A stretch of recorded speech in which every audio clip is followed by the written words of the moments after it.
after the first episode and looking into it a bit more, into the coastlines on Google Map, well, not everywhere I came across these. I've never seen them before, not just in real life, but in City Skylines, so I wanted to give this look a try. You might be thinking what they are. They're a coastal erosion control system. They're basically these mixes of tetrapod-like walls. I could not find an asset like them on the store, so I just used the tetrapods that we have on Paradox mods. Because the water behind these end up being calmer, the sand ends up settling instead of getting washed away, which is why we get these crescent-shaped beaches. They just help prevent coastal erosion, protect the road and buildings behind the shoreline. I ended up thinking this was a very unique look and something I wanted to achieve in our city.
When it comes to detailing, I usually find that variation is key to making an environment feel real. I try to remind myself that less is more and that it's important to just trust your vision and keep pushing forward to that end goal. It almost always works out in the end, obviously.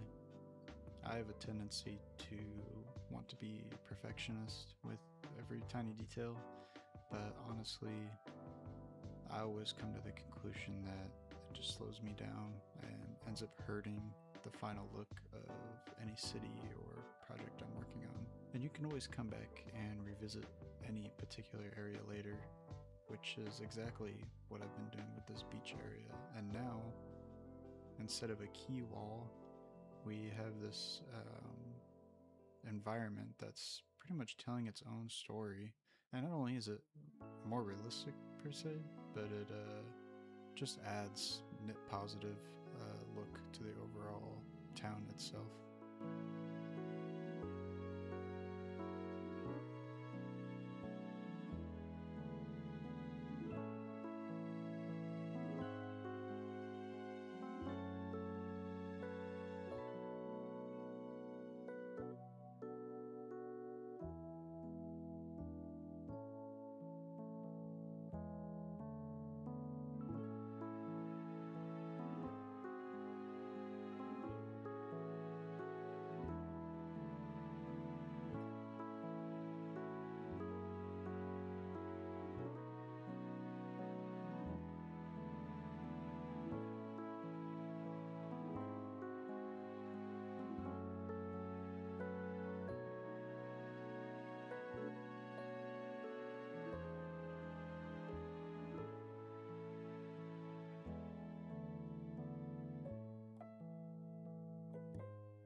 There was no particular inspiration for this section at the fishing port.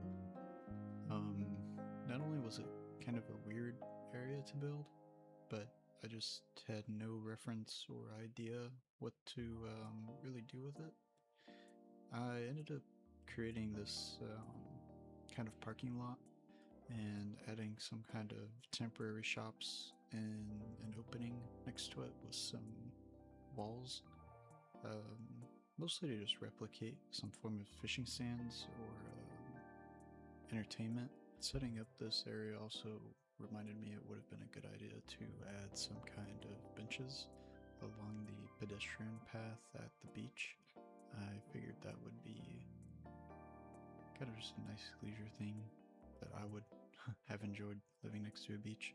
You know, as I'm detailing this fishing market, I was looking into the history of how these places started in Japan, and we can actually look back into the Edo period around the 1600s. The city we know, Tokyo, was at this time period just a tiny fishing village. And something interesting I was reading into was how the local rulers ordered the fishermen to bring all of the best catches directly to the castle, and whatever was left over, the fishermen set up these impromptu and supposedly chaotic fishing stalls right next along the riverbanks to sell to regular people. And that tiny, kind of spontaneous riverbank market eventually evolved into those world famous fishing markets. I don't know if I can pronounce them. It's Toyosu and Tazushi. I'm not too sure. Anyway, the entire Tokyo fishing market was just built off those foundations of simple fish markets. Hopefully, just like the one in our city.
Japan is littered with shrines, temples, and all sorts of religious buildings that I really wanted to get right and have visually throughout the map. I figured it'd be in line to have it set atop a small hill that can overlook most of the town from the highest views from the temple. I don't have any actual temple buildings, but I thought this Edo period castle building would work quite well for the situation. And while I was looking into how I should build this, I read something very interesting about how these temples are built, and it immediately, made me want to replicate that. A lot of these temples have very specific layouts with paths and roads bending and curving up to the main building. The idea that I'm reading is that these winding paths are really there to just slow you down and relax your mind and get you to a state of peace as you walk through every path and road leading to the temple. And that's exactly the kind of atmosphere and vibe I want in our city. And these will be spread quite frequently throughout all of our cities and towns.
I was doing a bit more of a deep dive on what these farms are supposed to actually look like, and I ended up finding almost everywhere that all of these fields are just kind of thin rectangle shapes, and I knew something felt kind of off about the first farms I made, and I will probably go back and redo them.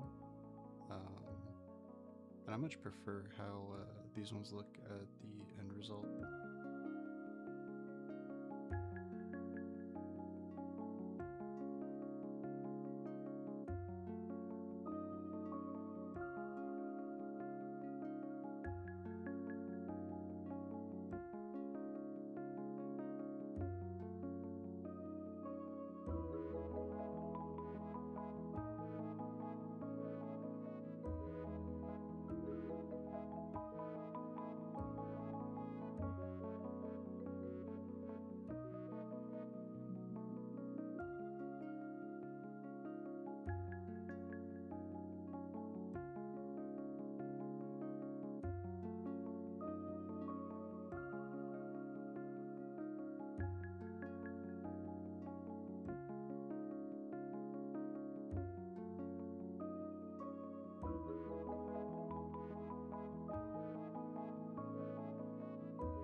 And here we go. This is what we started with, and this is what we ended with. And you can see the amazing progress we made in just that relatively short amount of time. Um, if you got this far in the video, I appreciate you watching this far. Just remember to be kind to yourself and others, and I'll see you somewhat later.